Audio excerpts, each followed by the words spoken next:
Welcome to my YouTube channel. Today I'm going to be doing a get ready with me. So we're going to be watching me do my makeup, which is something that I have had requested even before I even started this channel. But on top of that, we're going to be getting into the nitty gritty, all the things that have to do with how I got here, how I got to where I am. So in a second, you'll see me barefaced. Hope it doesn't shock you or scare you, but thanks for joining me on this journey. Before we even start on this, I never imagined myself getting behind the camera, let alone on YouTube, without makeup. Right now, this is just like my natural skin. After doing like my morning skincare routine and applying sunscreen, I used to never let people see me even without my eyebrows. It's amazing and really beautiful to me how far I've come in learning to detach myself from my physical, and especially detaching myself from the way people perceive me and my physical body. Still a challenge. Sometimes there are things that may shake me up a little bit, but this is just a preface to something else that I'll be showing in the YouTube channel very, very soon. I think it's going to be fun to combine my love for makeup with my love for the journey that we call life, and some lessons that I've learned, because that's really the point of my YouTube channel. Before we even start, I hope that you'll take a couple of deep breaths with me.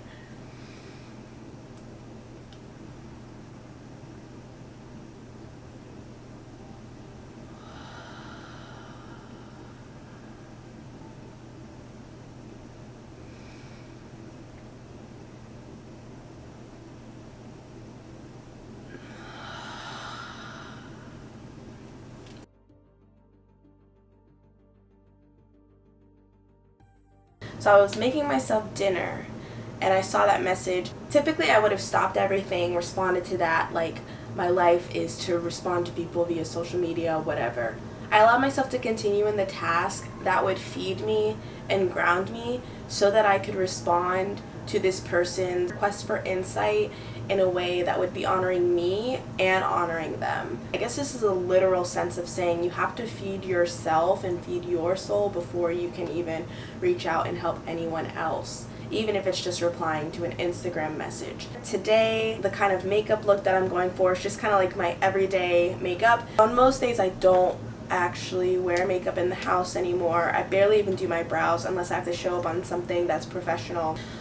I guess it's interesting to combine makeup with my journey, because I'm going to show you guys today how I prepared to present myself to the outside world, while I also tell you about the way that I've come to make this an inner practice as well. Growing up, I was not raised in a necessarily safe space. It started off that way, and I kind of have memories of that.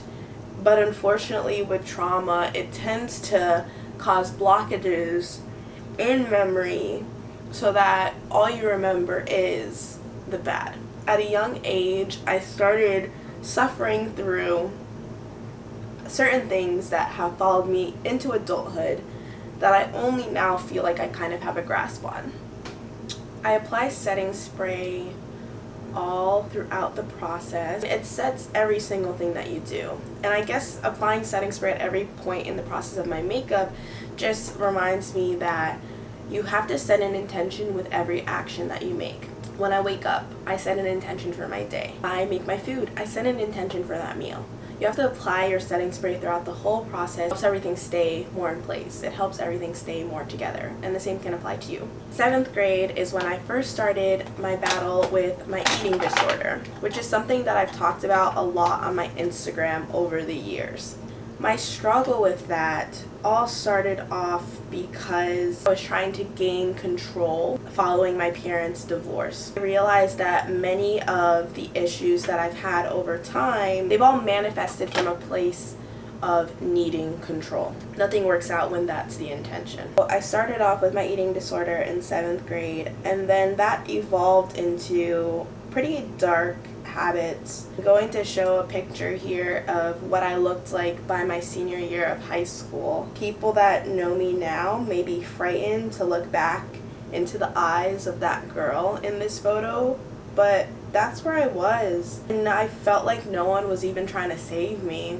I was kind of trying to save myself, but when you're the only person that you feel like here in the world that you don't want to be here, it makes life-ending thoughts just like perpetuate even stronger. Right before this photo, by my junior year of high school, I had already let my life-ending thoughts get me to a place where I was ready to act on them. But the night that that was supposed to happen, an old childhood friend that I went to high school with, somehow she just knew to reach out. It was the middle of the night. She was an RA, and she was just like, hey, I'm gonna come to your room just to like check on you.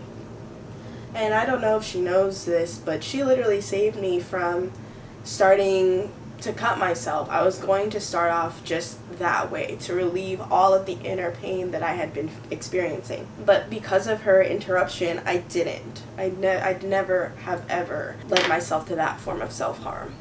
So that was the first time I ever dealt with life-ending thoughts. Then I went to college, and for a long time my spiritual journey was just me running away. I ran away to boarding school for high school so that I wouldn't have to face all the things that were happening at home, and I knew that I needed to be saved. I just didn't know why I knew that. Like, instinctively I just knew that life wasn't going to be good for me unless I left. Then I left, went to high school in Pennsylvania, and then after that I was like, alright, I need to go further. And so originally I really wanted to go to California for college, but unfortunately it wasn't going to work out financially. I ended up going to college in Tennessee, and my battle with my self-image and my anorexia and things like that continued on, but it went unnoticed. It just continued to go unnoticed, and I think that there was a part of me that was acting out, hoping someone would save me, but also I think that I was punishing myself because I didn't feel worthy of living.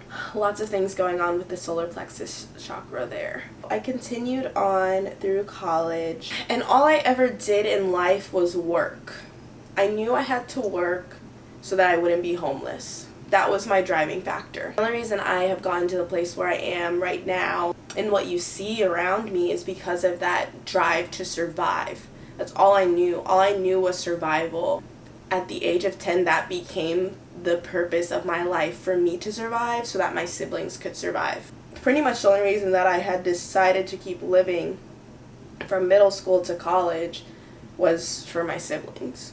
It was my junior year, and I talked about this in my last video, when my friend Jill passed away, and that just like completely changed how I felt about life. I had to make changes. So let's talk about those changes that I made.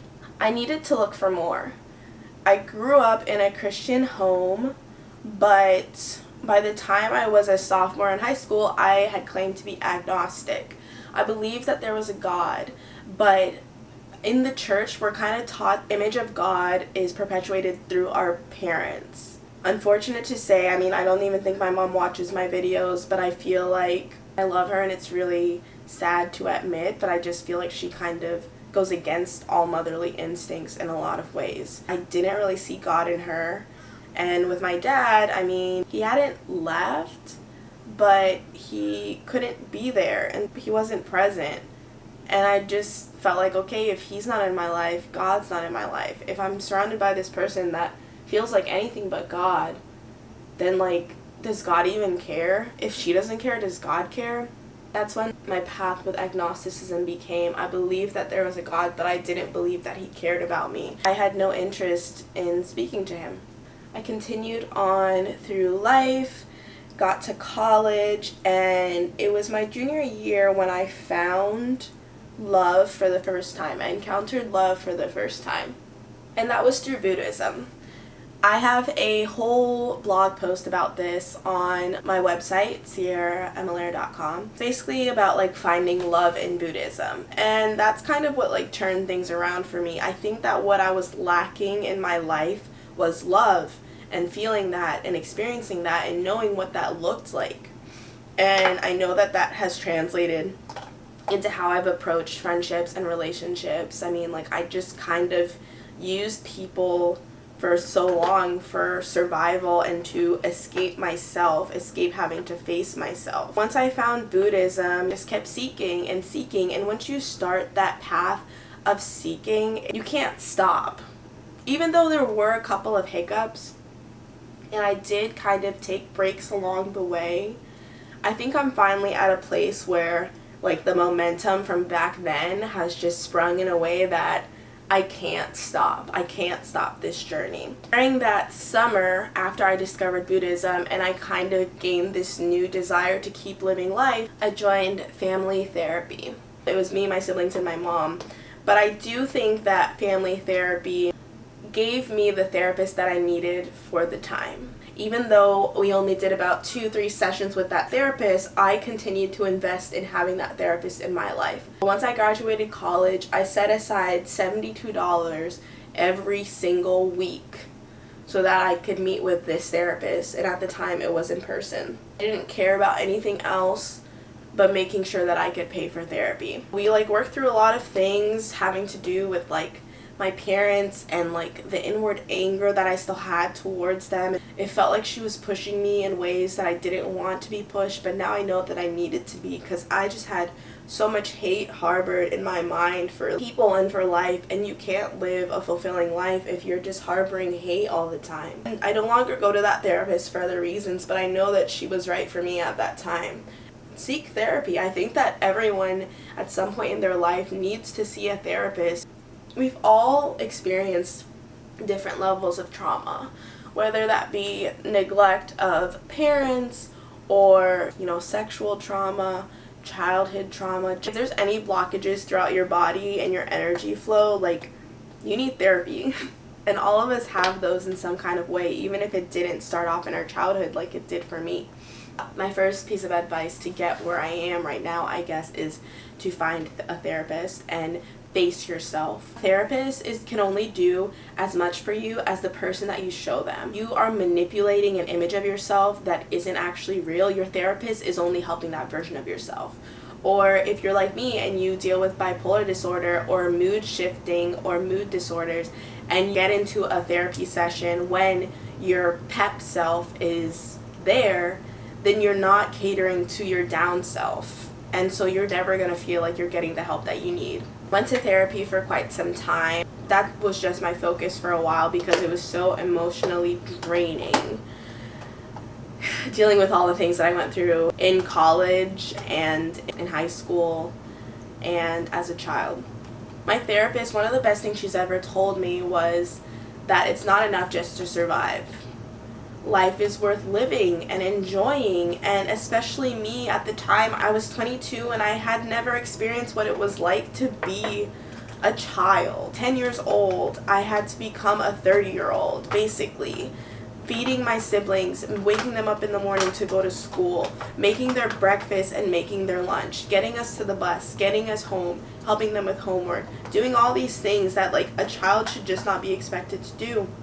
But I had to rise up because otherwise we wouldn't have survived. She told me I needed to start enjoying life, and I needed to treat myself like I was worthy of having fun, worthy of making mistakes, worthy of learning lessons, regardless of how badly I wanted to protect myself from experiencing things. I embarked on a year-long journey of just traveling. Every weekend, pretty much, I traveled to a new state.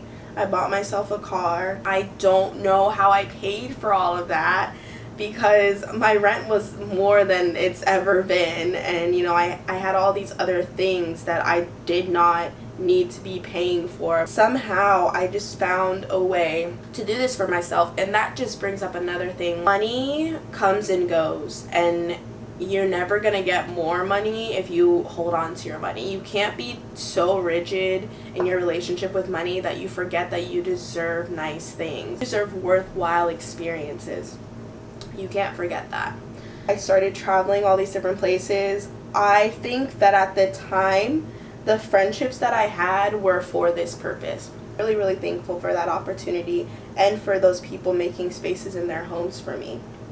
Traveling, experiencing new places, spending time with all different kinds of people, just like exploring the world around you and not sticking to your bubble. This was like a time of friction that was enjoyable because I was experiencing so many new things and I wasn't afraid. After that whole year of traveling, going to shows, finding people that I felt like were me, you start to change. Sometimes you feel like you found your tribe, but if you're an ever-changing, ever-evolving person, then your tribe may change over time, and that's kind of what happened for me. That was the year of 2018, kind of into 2019. Right before COVID happened, I just realized that something needed to change. My emotions have always been kind of extreme, and I was just experiencing so many extremes that my body couldn't regulate. It was really tiring. Falling headfirst for people and then having meltdown. Sometimes it still happens to me now, but I just wasn't protecting my heart in a way that I should have. 2020 happened. 2020 happened to me and it happened to you, and I think that it's really something that if you took the time to let it changed you. It changed everyone, but I think that some people that really were intentional about that alone time and things like that, it changed you for the better. In quarantine, I was pretty much alone for most of the time, and up to that point, I was constantly bending over backwards for people. I had no boundaries, really. If someone said jump, I said how high. If someone said come meet us here, I was driving an hour to come see them when people couldn't even do that for me. And I was just realizing the constant imbalances in the relationships that I had forged, and I knew that I needed and deserved better, but I didn't know how to set that boundary for myself, and so COVID did that for me. I couldn't go see people, and right before COVID, my transmission went out, and so I had to pay money to get that all fixed up. Who knows how I had that money, but I got it right back 3 times fold. And so that happened, and so I didn't have a car for a while, and I started to see just how people kind of dwindle away when you don't have a means of transportation to meet them, meet their needs. They don't know how to meet the needs of other people. COVID happened, I wasn't leaving anywhere, and so it just got really, really lonely. There weren't many people that I could FaceTime and things like that, and for a while it just felt like my family was all that I had. In June, a little over a year ago from today, I got into a car accident that ended up totaling my car. I wasn't hurt in any kind of way, and the car really didn't look that bad. But losing my car allowed me to just break free in a way that I didn't know that I needed to. Being free from that car was the best thing to ever happen to me. I was now free from payments on something that I didn't want anyway. I was free from insurance. I now had over $800 of income just to work with. And now I saw the cost per meetup with people. Now, with having to Uber or get a zip car and things like that, I see how much it's going to cost me to hang out with everyone that I want to see. And once you start to see that in real time, it's not worth it to keep certain people around. Yeah, I lost my car, and then I just started to see, more people falling off. You're never too good for medication. That's one thing.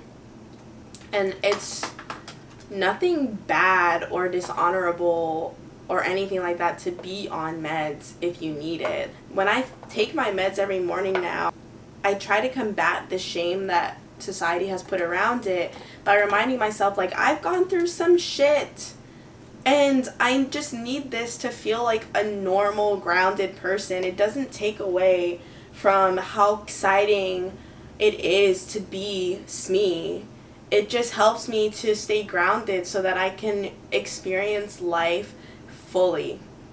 I can experience life without fear. I can experience life without dissociating from moments because of the way it reminds me of things I've experienced in the past. It allows me to like just connect with people in a different way. My ADHD meds help me to actually focus on things and get tasks done so that I feel good about my day and I feel good about my life and I don't let people down. Like, there are just so many benefits for me to going on medication. Every single birthday I learn something new about myself and about people. And the past couple of birthdays I've continued to learn that I'm very much alone. But now I really know that being alone is not the same as being lonely, although it did feel that way. Leading up to my birthday, like, there's a group of people that I used to hang out with here, and they just like made no effort to make it easy for me to, you know, make my birthday plans. And I mean, the fact that I've always felt like I had to make birthday plans for myself and I couldn't trust other people to put me first and even consider doing that for me, like, that already shows just how lackluster the friendships and relationships I had were over the years. And this wasn't the first time that this had happened to me. After my birthday, I was just like, I don't ever want to be this alone ever again. Like, is it so hard to find people that love me? Like, I feel like I pour out so much love into the world. Why can't I get that back? Like, isn't that the reason I love Buddhism anyway? Like, it says you give and you get. Like, I feel like that's just a rule of life. So, like, why am I giving so much and not getting anything? That's because I was leaking energy. I was giving way too much. It wasn't giving anyone the opportunity to return that to me.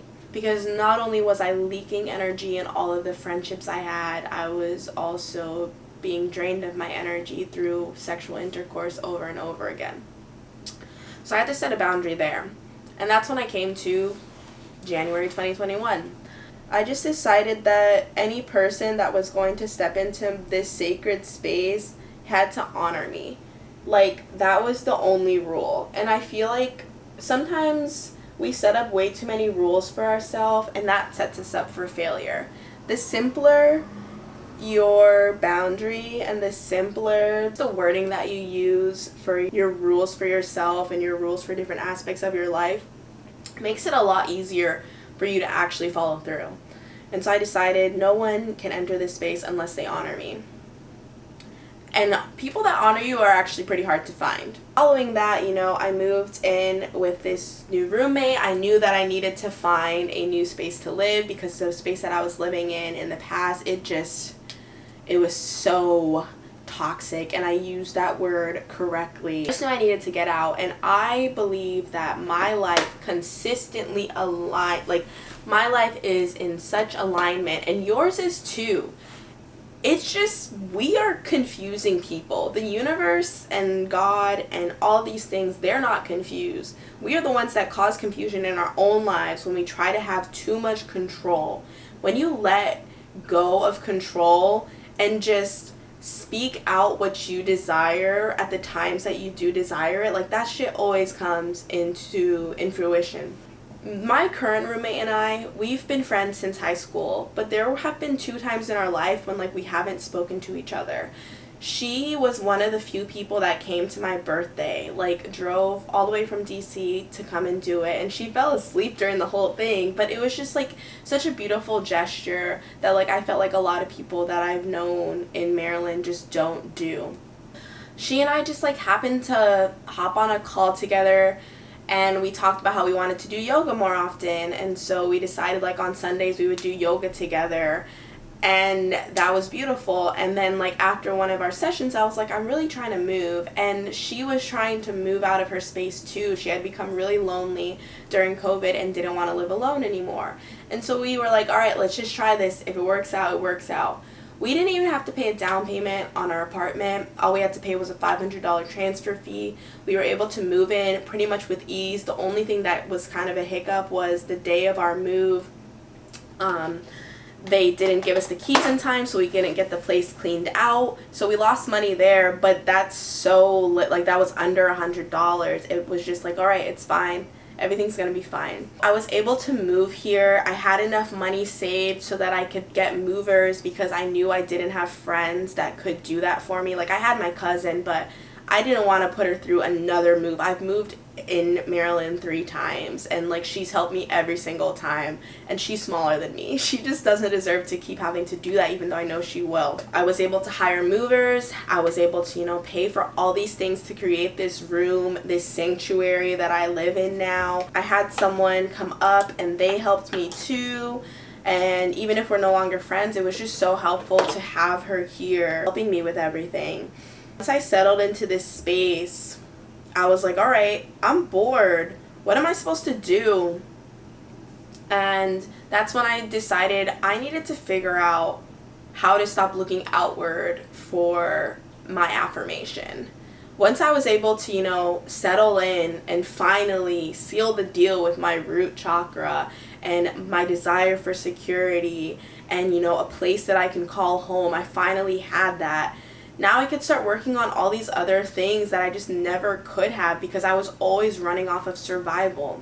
I started reading this book called Braving the Wilderness. I started this thing on TikTok called Belonging to Myself. And every single day I just tried to create a morning routine that set me up to be so filled within myself that I was actually able to give to people. I wanted to stop that energy leaking, and the only way to do that is to pour as much into yourself as possible before you give anything else. And that's what you have to do every single morning. It's a constant reset. It's a daily choice to channel your energy within so that that aura can, you know, spread out into the world around you.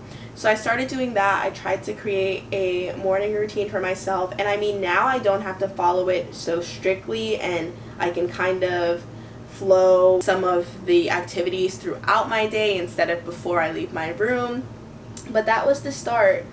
If you feel like you've passed all the other things that I've talked about and you want to know the next thing, you got to create that morning routine. It's actually more important than, I mean, now we're starting to learn how important it is, but like, it's really important. And at the time I was kind of just like all over the place again with my diet. I was raised vegan, and then I went vegan again in college, and then I was kind of like, I mean, if I need to eat chicken when I go out, I'll just do it, whatever.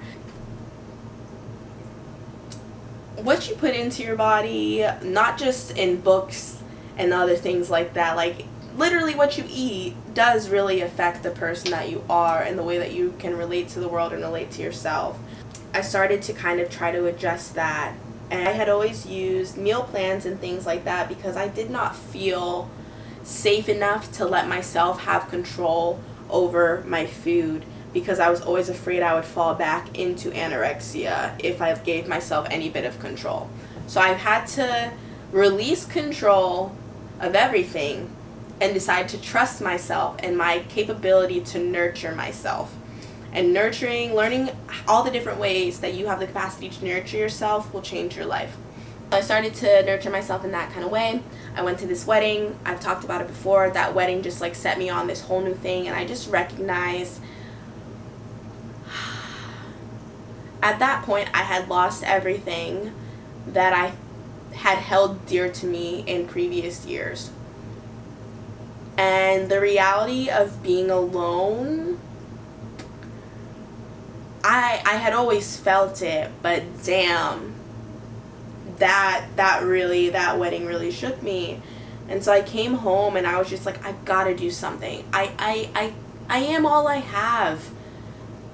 Why am I not treating myself that way? Why am I not treating myself with how highly I used to treat everyone else? So I just started saying no. Saying no to people is, you know, it's something beautiful. And I feel like until you learn how to say no, you're not going to go anywhere. Because people are going to use you as long as you don't say it. As long as you don't say no. Started saying no to hanging out with certain people, no to certain things. Every person that I hung out with, I was just like, all right, I'm fine with never seeing this person again. And I acted on that. Trust your intuition. If you feel like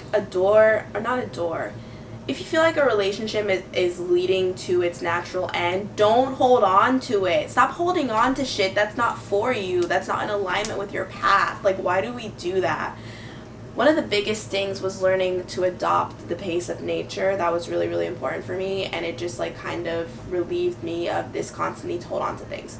Then once the world opened back up, it became time for me to just practice what I had learned over the last year. And that was pretty tough because at first, you know, the universe is just going to throw the same things that you dealt with before to see if you've actually learned anything.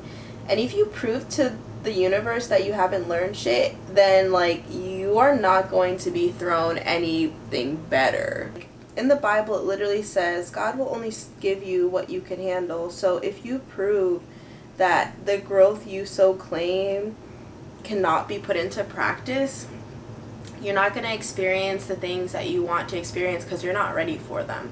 Learning that lesson, you know, I've seen it come to light in the past, but this time around, it was interesting because I kind of got both things. Like, the two guys that I felt most drawn to last year entered back into my life, and I failed to honor myself by engaging sexually with them.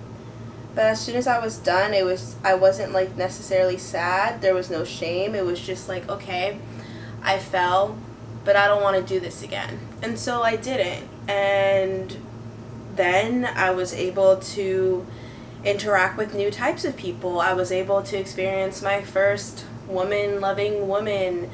I was in a relationship. It only lasted a week, but it was the most tender experience I've ever had, and I actually felt like I was being honored by this person, and I felt genuine love, and I felt this space to be the person that I had wanted to be for such a long time in my head, but never felt safe enough to practice. And so like I feel like my lesson from meeting her was helping me have a concrete, I guess, evidence of my sexuality, because, you know, sometimes I feel like being bisexual, we can kind of feel like we're not really if we haven't experienced that sort of thing. Like, I've just kissed girls, but I had never felt romantically ready to like dive in with a woman, especially a woman in person. Like, the two that I had before were both long distance.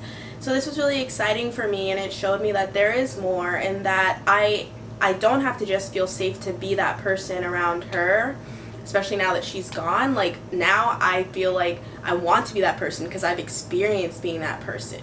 On top of that, I just felt like my aura has doubled over since I, you know, got off of birth control and started my internal healing, my womb healing, which I've really been, you know, focusing on my sacral chakra. And as that heals, I feel like I'm able to just attract all kinds of people. And it kind of sucks because if I wasn't protective of myself, and if I hadn't actually started practicing the boundaries I had set up before, then perhaps all of this attention would like woo me, and I would fall into the same trap of like not being treated well, all this kind of stuff. But now I just see it like, oh my gosh, that's so cool. Like, my aura is really, really wide, and people can feel love and confidence and well-roundedness and grounding spirit, you know, just oozing out of me, and they feel attracted to that. And that's cool, and that's all it has to be. Like, it doesn't have to be a thing. All because people are attracted to me doesn't mean I have to fall into every single chance for intimacy or false connection, really, that I encounter. So that's where I'm at right now. I feel like the main takeaways are everyone needs to be in therapy. We all have blockages in our energy, and those can't really be worked out until we've tapped into that shadow self, and sometimes the only person that can help us with that is our therapist. 2, there's no shame in being medicated. Like, some people don't have to be, and some people can get off their meds eventually, but that's not the goal. The goal is to provide yourself with the things that you need to be your optimal self in real time.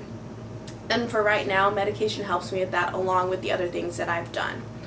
3, you gotta start letting things flow. When it's time for people to leave your life, allow them to. Stop holding on to things that are no longer in alignment with you. That has to do with people, that has to do with jobs, has to do with places that you live, cars, everything. We have such attachment to physical things because it makes us feel like we're grounded in the three-dimensional realm, when in reality all of that lies within. Our groundedness and our security in this life we're living all comes from our security within. 4, spend some time alone. Not just in the case of a relationship, but just like in general. I feel like facing yourself is really, really important if you want the work to actually come into fruition, and you can't do the work until you've faced yourself. 5, learning to say no. Develop those boundaries. Like, life is basically a test of experiences that help you create the boundaries that are necessary for you where you're at. And we can't really create boundaries unless we've experienced things. But once you have, like, you don't have to keep learning that lesson. Start saying no. Those are kind of like the things that I wanted to talk about. I'm gonna finish my makeup and then I'll show you the finished look.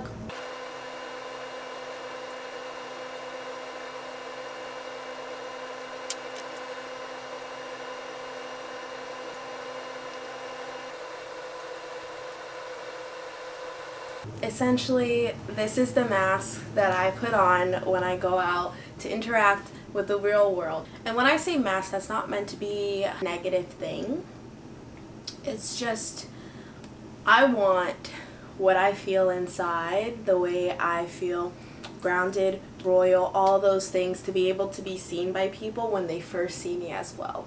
And I know that they can see that when I'm barefaced, but it just makes me feel all the more confident to know that I took the time to put into this like sculpting of my face and pretty much just heightening the things that I love about myself. I don't use a ton of products, as you could probably tell. I just do sculpting of my cheeks.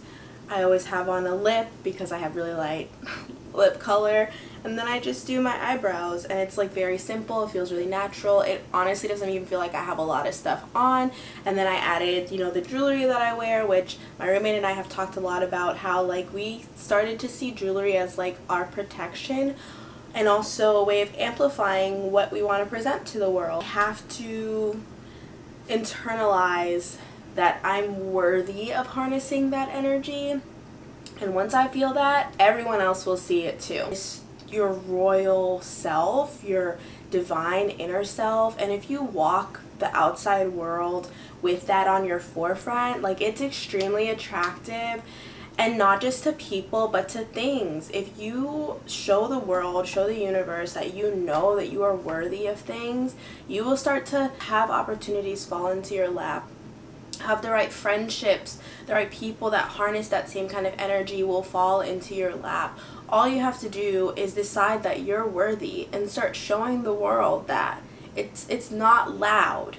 Showing your worthiness is not loud. It's really subtle. It's quiet, but it's evident. That's all I have to talk about today. I really hope that you enjoyed this video, that you'll continue to follow me on this journey with my YouTube channel and with the journey of life.